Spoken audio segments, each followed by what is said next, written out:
अस्सलाम वालेकुम। SMTV global के साथ मैं हूं आमना अनफाल। सबसे पहले न्यूज हेडलाइंस।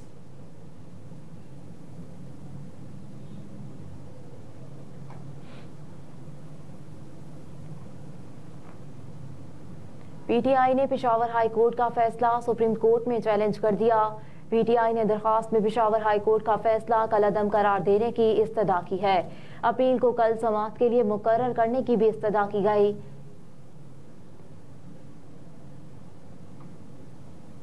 परवेज इलाही समेत दीगर के कागजात मुस्तरद होने के खिलाफ रिटर्निंग ऑफिसर को नोटिस जारी। लाहौर हाई कोर्ट के जस्टिस राहिल कामरान शेख ने बतौर इलेक्शन अपीलेट ट्रिब्यूनल अपीलों पर समाअत की।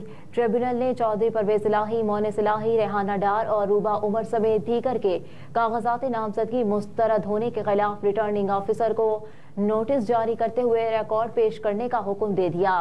दरखास्त में मौक़िफ़ इख्तियार किया गया कि चौधरी परवेज इलाही, मोनिस इलाही ने NA 64, 69, PP 32, 34 गुजरात में उम्मीदवार है। 10 मरला प्लॉट जाहिर न करने पर रिटर्निंग ऑफिसर ने कागजात नामजदगी मुस्तरद किए।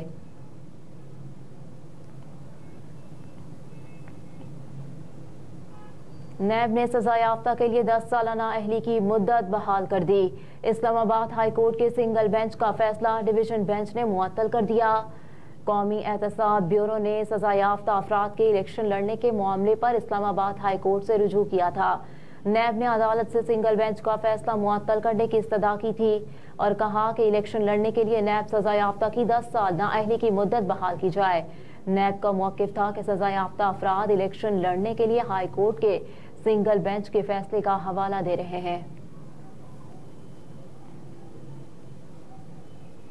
सीट एडजस्टमेंट पर नून लीग और IPP में दोबारा मुज़ाकरात। आइंदा आम इंतखाबात में नून लीग और IPP के माबेन सीट एडजस्टमेंट का मामला। पाकिस्तान मुस्लिम लीग नून और इस्तेहकाम पाकिस्तान पार्टी में दोबारा मुज़ाकरात शुरू हो गए। पार्टी ज़राए के मुताबिक IPP की मुज़ाकराती टीम का मुस्लिम लीग नून से राब्ता हुआ। IPP ने लचक दिखाते हुए सीट एडजस्टमेंट के हवाले से अपने मुतालबात में कमी कर दी। IPP ने तमाम 8 डिविजन्स में कम अज कम एक कौमी असम्बली की नशिस्त पर सीट एडजस्टमेंट का नया फार्मूला पेश कर दिया। पार्टी ज़राए का कहना है कि इस्तेहकाम पाकिस्तान पार्टी ने 20 से ज़ायद कौमी असम्बली और 40 सूबाई असम्बली की नशिस्तों पर सीट एडजस्टमेंट का मुतालबा कर रखा था।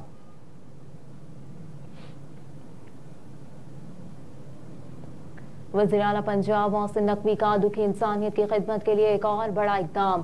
पंजाब भर के अपग्रेडेड होने वाले अस्पतालों के लिए नए जदीद आलात, बेड्स और दीगर ज़रूरी फर्नीचर खरीदा जाएगा। वज़ीर आला मोहसिन नकवी की ज़ेर सदारत अस्पतालों के अपग्रेडेशन के प्रोजेक्ट से मुताल्लिक इजलास मुनाकिद हुआ। वज़ीर आला मोहसिन नकवी ने जदीद आलात, बेड्स और फर्नीचर की खरीदारी की मंजूरी दे दी। मजीद कहा कि पंजाब के अपग्रेड होने वाले अस्पतालों में जदीद व्हील चेयर्स मुहैया की जाएंगी। वेटिंग एरिया के लिए नए बेंच और डॉक्टर्स रूम में नया फर्नीचर फराहम किया जाएगा।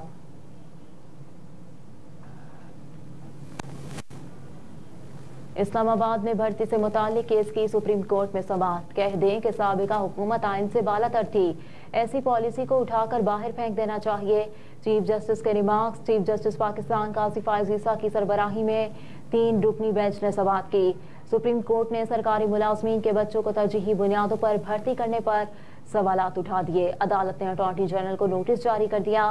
चीफ जस्टिस ने रिमार्क्स दिए कि हिम्मत पकड़ें, वज़ीर आज़म को लिखें कि ये पॉलिसी गलत है। क्या वज़ीर आज़म के पास ये इख्तियार है कि खुद से पॉलिसी तब्दील करे? ऐसी खैराती पॉलिसियाँ क्यों बनाई जाती हैं? इस तरह की पॉलिसियाँ बनाकर आइन की धज्जियाँ उड़ा दी गईं। तरजीही बुनियादों पर सिर्फ सरकारी मुलाजमीन के बच्चों को नौकरी क्यों मिले? क्या बाकी बच्चे पाकिस्तानी नहीं?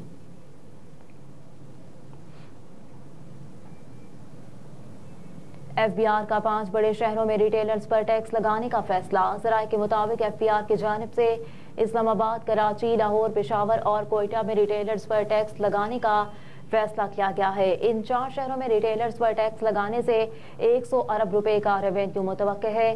ज़राए के मुताबिक मुल्क भर के 35 लाख रिटेलर्स पर FBR ने टैक्स लगाने के लिए स्कीम तैयार कर ली। पहले मरहले में इस्लामाबाद और 4 सूबाई दारुल हुकूमतों के रिटेलर्स पर टैक्स लगेगा। FBR ज़राए के मुताबिक मुल्क भर के रिटेलर्स पर टैक्स आयद किए जाने से तकरीबन 300 अरब से ज़ायद आमदन मुतवक्के है।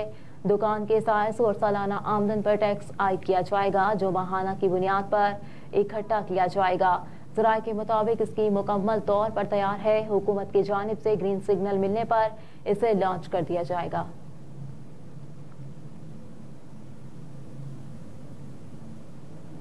कराची में मुबैना पुलिस मुकाबला, मुलजिम जख्मी हालत में गिरफ्तार। SSP ईस्ट के मुताबिक गुलशन इकबाल पुलिस का ब्लॉक 4 पटेल हॉस्पिटल के करीब मुलजिमान से फायरिंग का तबादला हुआ। दो तरफा फायरिंग में एक मुलजिम नकीबुल्लाह जख्मी हालत में गिरफ्तार कर लिया गया। SSP ईस्ट ने कहा कि मुलजिम से पिस्तौल, बमा, एमुनेशन और मोटरसाइकिल बरामद हुआ। गिरफ्तार मुलजिम का साबिका क्रिमिनल रिकॉर्ड चेक किया जा रहा है, जबकि तिबी इमदाद की फराहमी के लिए फौरी तौर पर मुलजिम को अस्पताल मुंतकिल कर दिया गया। SSP ईस्ट के मुताबिक मुलजिम से बरामद असलहा फॉरेंसिक के लिए भेजा जा रहा है।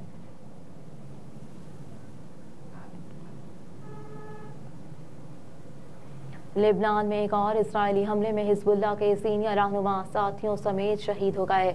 अरब मीडिया के मुताबिक हिजबुल्लाह के रहनुमा हसन नसरुल्लाह ने कहा कि वो इसराइल के साथ जंग से नहीं डरते, लेकिन बड़े पैमाने पर कशीदगी से बाज रहेंगे। हिजबुल्लाह ने गुज़िश्ता रोज एक बयान में जनूबी लेबनान में रहनुमा हुसैन यज़बत समेत अपने 4 अरकान की शहादत का ऐलान किया। बताया कि दीगर 3 मरने वालों में इब्राहिम अफीफ, हादी अली रजा और हुसैन अली मोहम्मद गजाला शामिल हैं।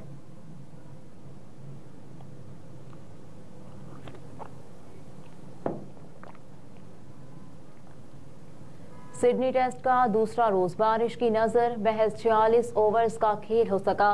सिडनी टेस्ट मैच के पहले रोज पाकिस्तान की टीम 313 रन बनाकर आउट हो गई, जबकि ऑस्ट्रेलिया के ओपनर्स को खेलने के लिए सिर्फ 1 ओवर मिला, जिसमें उन्होंने 1 चौके और डबल की मदद से बगैर किसी नुकसान के 6 रन बनाए।